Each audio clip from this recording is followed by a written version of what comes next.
Alrighty, so I'm going to be walking around a little bit more than the other guys. That's what I do. So I'm usually an instructor here on post at Fort Gordon. But we're going to be talking this morning a little bit about the different types of classes. Now, this starts off like this. The last guy that was here was talking about how his research keeps changing. It keeps changing. So we'll see. I'm going to go through lots of slides. I'm going to blow through some of it because I got to get to what's going on now. And that's what we'll see here in a minute. There's a little bit about myself. I'm an adjunct at UMGC and Webster. And I'm also a doctoral candidate right now, part of the research that I'm doing as well with UMGC. And there you go. So let me ask you guys a question. It's probably some people in this room. Did you guys have to do this? Anybody? Yeah. What'd you do? Did you go to a class, or did you just have to go take the? Yeah, I went to the boot camp. Went to the boot camp. Did you do it with the Army, or just some other boot camp? With the Army. With the Army, yes. McCoy. McCoy. Okay. Anybody else do it with an Army class?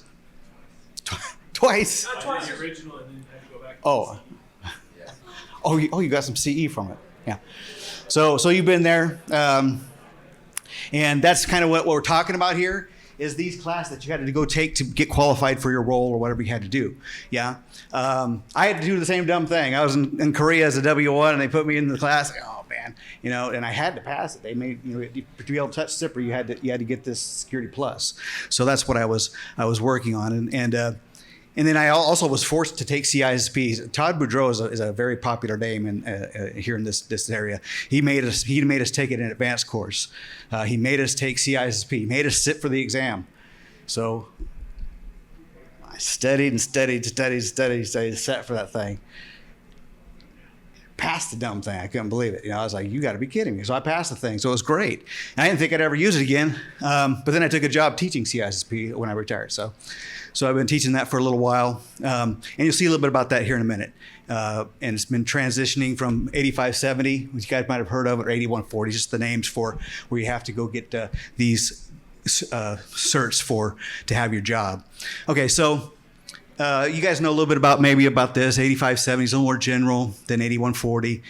Didn't fully reflect the diversity of cyber roles. Right now, this new 8140 is what we're going to be talking about with the new research because that's what's going on now is that they made all these roles. You got this cyber role, and there's different ways to get qualified for it, but you still have to get a certification for some of them.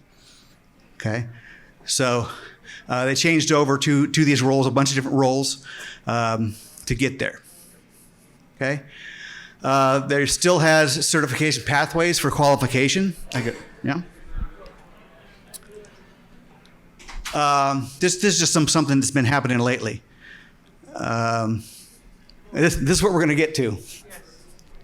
Unceremoniously did not renew the 2-decade-old contract. Yeah, there is no more Army-provided instructor-led anymore. That's those classes you guys went to. They no more. They're gone. Okay. It's not PME training. They still train for some of that stuff for that. But this is soldier and civilian preparing for that cyber role. That's what we're talking about. Now, we had original research. Yeah? And it all had to do with 2020. 2020 has so many different things, because things went virtual. If you had to take a class, we started doing it virtual. Yeah? And which was better? And after 2020, what did units want to do? Did units want to pay the money to go send them to a course if they could take it virtual? Yeah, so they kind of stopped doing that. Offer ways to make each. So this original research was to look at virtual, in person, and then e-learning like Udemy, those types of courses, and see which one. First off, just find out which one's kind of like best, and then offer ways for the Army to use it, or units to choose which one's best based upon that, or develop courses that make the virtual. Because when they went virtual, they actually went what's called remote. They didn't design the course perfectly to be beautiful online. It was really just a bunch of death by PowerPoint slides virtually. Someone sitting at their house just like that, you know. It's pretty rough. Okay, so that's kind of what my original research was. That's called a rapid evidence assessment research. And I'm going to go through this quickly, this stuff here quickly, just because this will get you some interesting information if you're interested in this the virtual thing. Because most people's like, yeah, man, it's virtual. Let's go home, yeah, and sit and take a class. But it's interesting some of the stuff I came up with. So let's look at what we did. You know, I was first thinking, well, they could be wasting a bunch of money. The Army can waste a bunch of money by sending people to Fort Gordon, paying the TDY, paying the instructors, all that kind of stuff, when they could just be taking these classes virtually, okay? All right? Historically, it's been in person. It's actually remote, like I was talking about. And then eventually they offered both, and that was the unit's choice. But they liked this is the purpose of the original study and research, which is best for cybersecurity certification preparation. Which one is gonna make them? If you go through a virtual class, you go take Udemy, or you sit in front of somebody for a week. Which one has a better pass rate? Yeah. So that's what we were originally looking at. Now. But it also had about improving each training method. That's what it turned into a little bit, because is improving each method to where budgets for units, if they were going to have to send, they had to do virtual. Then how should we design these courses to make them as good as in person? Because in person is the standard. High aspirations with this. We try to say if there's any significant difference in customer satisfaction between in-person and virtual class delivery. So what I originally did, you guys all know at the end of your course, you take an EOCC. What's that? EOCC? Inter-course critique, yeah. And I had all a bunch of scores from inter-course critique to find out at least what the students liked about it, whether they like virtual or in-person. Which one do you think that the students liked most? They did. Yeah, I think that's what it was, and I got higher marks all over the place. I thought when I was doing it, people were like, "Yeah, let's go home," and they'd be like, "Oh no," but actually, in person got better results. So the scope, here's the limitations of what was going on. Okay, so we looked at. We'll tell you a little bit of the theory we used. Literature landscape, symbols of literature, and data census to find what should be included in every delivery method. So we went through all the literature to find out how to make it like in person. How do you make a Udemy course better like in person? How do you make a virtual course more like in person? It's engagement. We came up with a lot of things. You'll see some of the stuff we found. Camera use came up a lot. Camera use, different ways to do that. So you'll see a little bit of stuff we came up with here in a second. Here's from the existing research. We found virtual learning effectiveness. Here it is. The proper use of technology. Pedagogical, big old word. Yeah, just about how you teach things. Yeah. Okay. Engagement. Okay.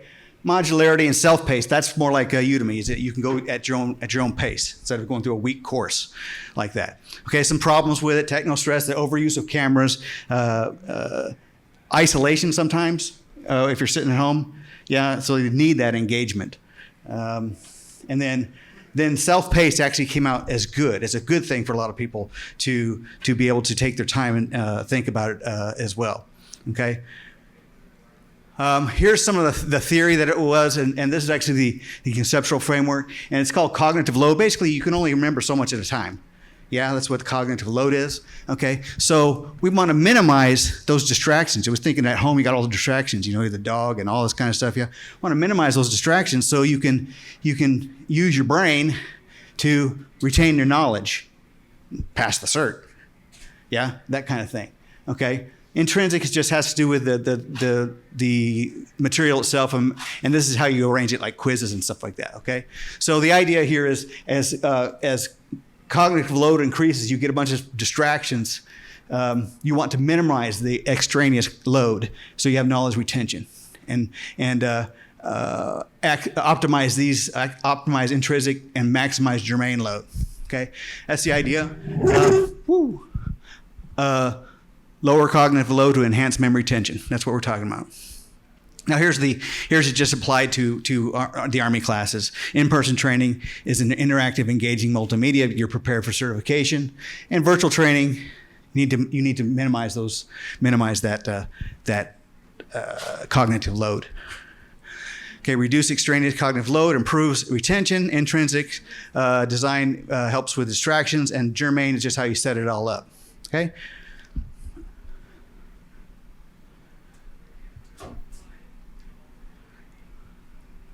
That's how you design the actual curriculum itself. So this is how we went about it. We used the EOCCs like I was talking about. We searched and assessed them and categorized them. It follows SIGMA. This is all. I don't know. We have to go through this type of stuff and learn it. How to pull the data out. That's what we're talking about here. Okay, this is the string that I used to search for that literature I told you about earlier. Like I said, I'm going to go through these quickly. Okay, that's the databases we use. This is how I brought down to the literature. We figured out what do you want to use by this particular tool. Okay, to make sure it's the literature we want. We read through them. Okay, and figured out whether we're going to use them or not. That's what that's about. And we use the EOCC data. This is the software we use to crunch the data. And you guys know what that is, a Likert scale, 1 through 5. How did you like this class? Those types of things. So all that information. Also at the end, there's actual comments. You can write down, this was horrible. Okay, so we'll see here some of the results are kind of interesting. What do you think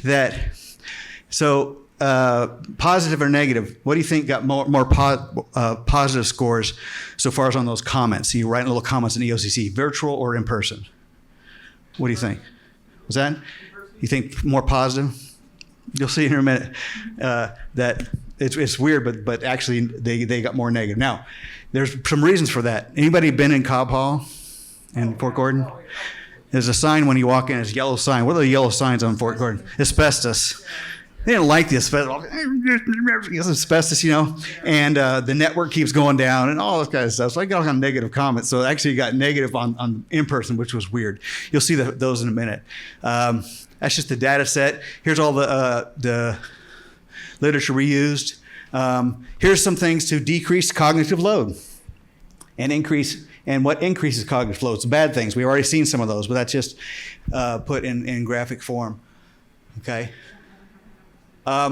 Here's some of the results we got from crunching those numbers, and it's kind of hard to tell, but basically, Sergeant over here was saying the virtual got significantly lower scores.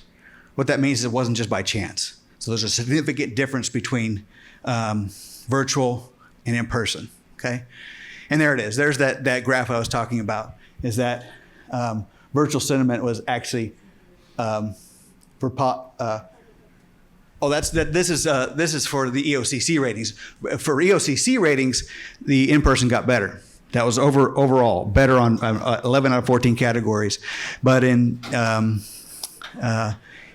positive and negative, when I went through those categories and found out which if there's positive comments or negative comments, that's where in-person got more negative than virtual. Okay, so this is what we came up with a little bit here. Quantitative results, virtual lower than 11 of 14 categories. Ways to use technology and engage self-pacing to cognitively increase memory retention in virtual classes, okay? Virtual is low in most categories. Contribute to your knowledge and skills, worth recommending to others. Here's some of those questions that they ask as well. Oh, these are some of the recommendations. This is just still the recommendations in developing coursework. We got a lot of recommendations in those, and you'll see. I think we have a graph in here, but we have a lot of those recommendations that can be used. Okay. Interaction, incorporate audio and visual presentation as opposed to visual and text presentations for e-learning. So a lot of suggestions on e-learning. Here's what I was talking about with the recommendations. Here's something that was interesting with cameras, privacy, digital fatigue.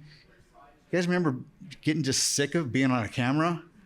For a while. So that's a big thing. Techno stress. You have some trouble. It does not working. Self-consciousness. It's kind of weird because in a class, you don't sit there and stare at each other in the face the whole time. But everybody turns on the cameras on virtual. You're all looking at each other. It's kind of weird. Implication for management, in-person, virtual, synchronous, or e-learning. Offer all three maybe with different types of learners. A blended. This is what we came up with. Blended is good. E-learning with an instructor for accountability. You're going through a Udemy course. You don't really have anybody that's going to say, "Hey, are you done? Do you have any questions?" That type of a thing. Okay. Now this gets to how much time do I got here? I got about 5 or 6 more minutes. All right, this one I get to the new stuff. Pass-fail rates is the big deal. Okay, pass-fail rates. Who cares? You went through the class, but did you pass your Security Plus? Did you pass your CISSP? What happened? Okay, that's what we're looking at. Final conclusion, use the results, make decisions about in-person, virtual classes. Okay?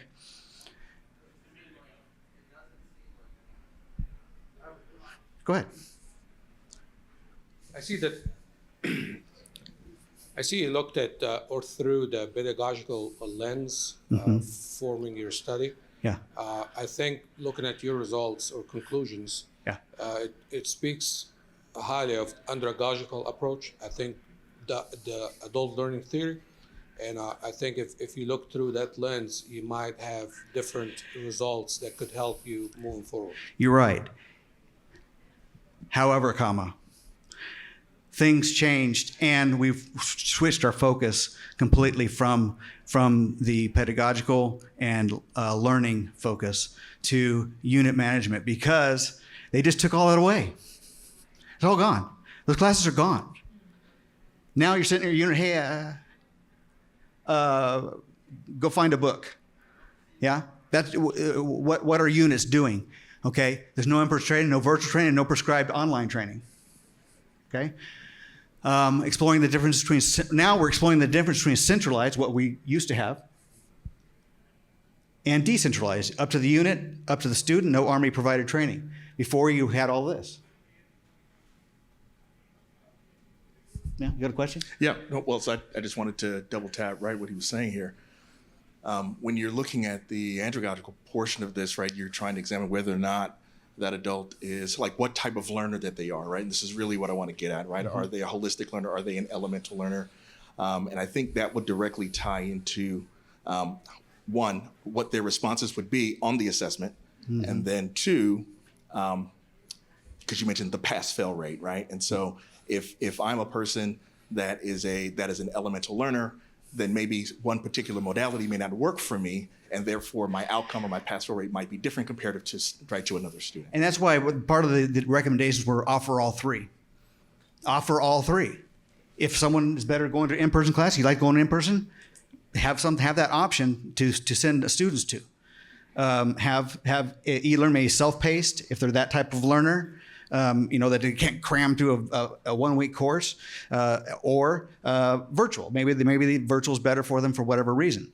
But that's why the actual recommendations came back to offer all three, and then we'll blow through the rest and we'll get there. But the rest of it was for offering that information to commanders or whoever's going to be sending there to they know which one's best for their student, maybe for the student. You got it? So what I was going to say was, so who decides, right? And so is it the individual, right? Because maybe I don't know what type of learner I am yet. Does that commander, can they identify? That's the problem what I'm going at now, is because, go ahead. Or maybe they say, I want to get away from unit or home or whatever, so they go in person when they would have been beneficial to attend virtually. That's true. There's all kind of different weird or different reasons why they would take a certain course. So that's kind of where we're at now is that since they dropped it all, now what do units do? What should they send them to? Where, they go buy something? Do they say go to O'Reilly and read a book or look at a video? Okay, so that's what we're looking at now.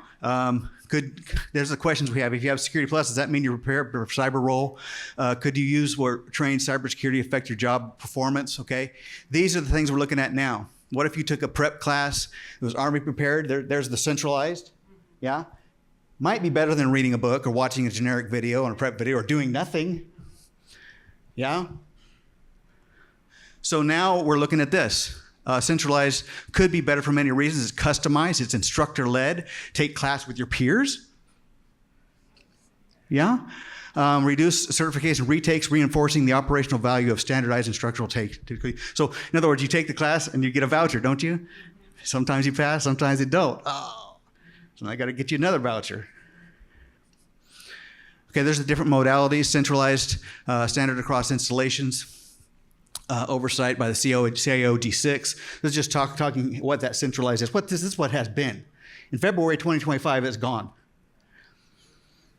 Okay, they dropped it all. So now you're at the unit. It just varies.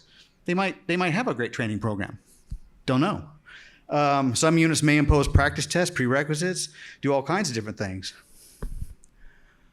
There's the voucher instance I was talking about, previously tied to internal. You pass that exam, here's your $200 or whatever it is, yeah? And here is just you guys know a lot of you guys know the process. You need to go get the thing, you go take the class, and then you get a voucher or you don't. All right. We're almost done with some questions. That didn't come out well on here, but this is the new centralized training model. It's two different theories: organizational control model theory and situated cognition theory. This is just saying that basically that it describes centralized training, that you had instructor-led and peer environment, readiness exams, so you knew that you're ready to take the exam. That exam you took at the end says, okay, they're ready to take the cert. Go get it and give them a voucher. Yeah? And then situated cognition, just talking about being in there with your peers and learning instead of just sitting at home reading a book, that type of thing. And then improves your mission readiness. The main thing this is talking about is mission readiness, because what the research is showing right now is when you go self-prepare, just look at something in a book, it's not tied to that role you're going to take. You're not sitting there with an instructor that's been 20-something years in the Army and it's telling you how to apply it. You're not sitting next to your peer. You can go, hey, what are you going to do? That kind of thing. And you can apply it. Yeah? So you got the cert. Who cares? Do you have a little bit in your head how that's going to work later? Mission readiness. Okay? That's what we're looking at. All through the lens of theory. Those two theories I just introduced. And it's not bias. We use quantitative data. Are you ready? I know I'm there, but we're in the question part. Data. Yeah? The pass-fail data. All right, need that. I need it. I'm tracking it down. If you guys know anybody, I'm talking with Cynthia Walker at the Cyber School. I've got the Signal School, and I've got some units in Arkansas, PEC, that's got that type of data, and also the CIO G6. But if you guys know anybody that has the data, pass-failed. You took the class, and you passed or you failed. And they usually, some units keep that data. Or you read a book by yourself and took the class, passed or failed. Compare them. See the difference. That's the idea. Okay? Interviews also. I'm going to interview commanders and training managers and find out what they're doing. What are you guys doing? They dropped it. What are you doing now? What's going on? I want to try to figure out what's going on and see if they have some best practices, compare them to what we find in the literature for best practices, and see if we can come up with some sort of scalable thing that people can do now within the units under decentralization. Because you can't take now and say, I'm going to send my soldier to this training. It's not there. Yeah, it's not there anymore. Okay? That's the idea. So old research has value, and about pedagogical, all types of different ways that we pull a lot of data out of that. But the new research has current value, can show which modality has higher pass rates, insight into voucher use and allocations, can help with developing guides to prepare soldiers for decentralized environment. So I need that data. So if you guys know anybody, or contact me if you know anybody has that data, or if maybe one of you needs to be interviewed, or a training manager, or something like that. Okay? That's what I have. Are there any more questions? Out of curiosity, when they do the research for pass or fail data, do they take into consideration that some individuals are given the opportunity to attend a boot camp, receive a voucher, and then they may opt to test later instead of testing immediately? So then there's a loss of the retention of the information in which they went to the boot camp for. Right. We probably won't go that deep in timing, but those are some of the things that we acknowledge that we don't have. We don't know how long it was in between learning and taking on there. Yeah, usually if you get a voucher, you have like 1 year to take it. So that's a lot of time. Sometimes you need to prep more anyway, but that's the idea with that. So might get that, might not. What you got? When it comes to the blended approach, is there like one pedagogical, is that how it's pronounced? Yeah. Like one approach, whether it's the in-person, the online, or the self-paced, that has been found to be like, okay, we can build the model off of this and then adapt it for the other versions? Or does each version need to be kind of from the ground up, tailor-made for the way it's being taught? Yeah, like a stovepipe for each, or kind of blend them together. Really, what we're trying to do is blend them together in a sense, and that in-person has the all these different things that you're used to. The interaction, you can ask questions, all types of verbal cues, non-verbal cues, those types of things. So really, and other ones have their advantages too. It's cool. When I was teaching virtual, you used to be talking to virtual, and people chatting like crazy over here on the chat line. Oh, it's funny. And they say little jokes and all kinds of stuff. And so there's advantages and disadvantages to each of them. So they're kind of stovepiped and they're developed independently, but the theory that's trying to drive them is to try to and you brought up a good theory as well, just regular adult learning theory, those types of things. We looked at that as well, but it's try to get them basically all the same. And the blended one is you take a Udemy course with an instructor you can go talk to. So when talk to you can call up and ask questions, that type of thing, having an interaction.